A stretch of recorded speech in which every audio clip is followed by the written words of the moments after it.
বলেছিলাম না, জামাত যেটা আজ ভাবে সেটা অন্য দল ভাবতে 50 বছর সময় নেই। রাষ্ট্রপতি নির্বাচনে জামাত 100% হেরে যাবে, তারপরও জামাত কেন প্রার্থী দিছে? এটা জাস্ট অ্যাটেন্ড। ভাববেন ভুল হবে? জামাত রাষ্ট্রপতি নির্বাচনে অংশগ্রহণ কেন প্রতিবাদের ডাল হিসেবে ব্যবহার করেছে, যার মাধ্যমে দেশের মানুষ বুঝতে পারে এটা একটা পাতানোর নির্বাচন। সিক্রেট ইনফরমেশন হলো 70 অনুচ্ছেদ অনুযায়ী রাষ্ট্রপতি নির্বাচন হলো কোটি কোটি টাকা খরচ করা, শুধুমাত্র শো অফ করা, দায়মুক্ত, যেখানে দলের বাইরে ভোট দেওয়ার সুযোগ নেই।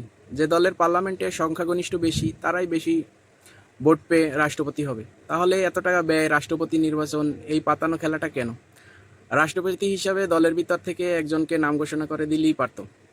জুলাই সনদে স্পষ্ট লেখা আছে, সংবিধান 70 অনুচ্ছেদে পরবর্তী করে রাষ্ট্রপতি নির্বাচনের পার্লামেন্ট মেম্বারগণ স্বাধীনভাবে মত প্রকাশের সুযোগ পাবে, স্বাধীনভাবে নিজের পছন্দ মতো ব্যক্তিকে ভোট দিয়ে রাষ্ট্রপতি বাছাই করবে।